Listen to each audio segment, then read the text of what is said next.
আমাদের ত্বকে যদি স্কিন ডিজিজ হয় অর্থাৎ দাউদ রোগ হয়, আমরা 5 টাকা 10 টাকার পাগলা মলম দিয়ে আমাদের দাউদ ছাড়াতে পারি। কিন্তু আমি একজন কৃষক, আমি জমিতে গিয়ে দেখলাম আমার আলুতে দাউদে ভরপুর, যেটাই তুলতেছি সেটাতেই দাউদ। এই 5 টাকা বা 10 টাকার পাগলা মলমকে দাউদ ছাড়াতে পারে? আজকে আমরা জানবো কেন আপনার জমিতে দাউদ হয়, এর থেকে রক্ষার উপায়গুলো কি। সম্পূর্ণ বিষয়টি জানতে আমাদের সাথেই থাকুন। দাউদ একটা স্কিন ডিজিজ, এটা যেমন মানুষের শরীরে হয় তেমন আলুর স্কিনে কিন্তু দাউদ হতে পারে।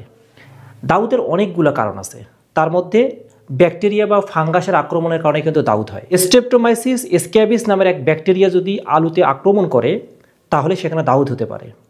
মাটিতে কিছু ফাঙ্গাস লুকিয়ে থাকে, এই ফাঙ্গাসগুলোর কারণে কিন্তু আপনার আলুতে দাউদ হতে পারে। মাটির পিএইচের মান যদি অ্যাকুরেট না থাকে তাহলেও আপনার আলুতে দাউদ হতে পারে। অধিক পরিমাণে গোবর বা কম্পোস্ট যদি আপনি ব্যবহার করেন তাহলে আপনার মাটির পিএইচ বেড়ে যেতে পারে, যার কারণে আপনার স্ক্যাব রোগটাকে এটা উৎসাহিত করে। দ্রুত গতিতে স্ক্যাব রোগ এসে যায় আপনার আলুতে।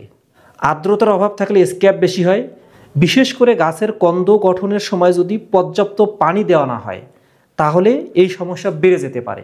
আপনার আলুতে যদি 30 দিনের আগে সেচ কম থাকে এবং 70 দিনের পরে যদি সেচের পরিমাণ বেশি থাকে তাহলেও কিন্তু দাউদ হতে পারে। স্ক্যাব আক্রান্ত আলুর বীজ যদি আপনি ব্যবহার করেন একই জমিতে, যদি বারবার আলুর চাষাবাদ করা হয় সেক্ষেত্রেও কিন্তু আপনার জমিতে দাউদ হতে পারে। আপনারা কিভাবে দাউদ থেকে মুক্তি পেতে পারেন? চেষ্টা করবেন মান ঘোষিত বা তারপরে জেনারেশনে বীজগুলো না লাগানোর জন্য, তাহলেও কিন্তু আপনাদের দাউদ হওয়ার সম্ভাবনাটা অনেকটা কমে যায়। তবে একটা বিষয় মাথায় রাখবেন, দাউদ শুধুমাত্র বীজের কারণে হয় না, বীজ ছাড়া অন্যান্য আরও অনেকগুলো কারণ যেগুলো আমি বললাম আপনাদেরকে।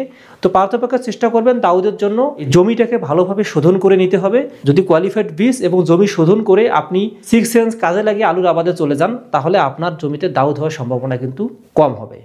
আপনার আলু সুন্দর হোক, আপনি ভালো ফলন পান, এই প্রত্যাশায় আজকের মতো বিদায়।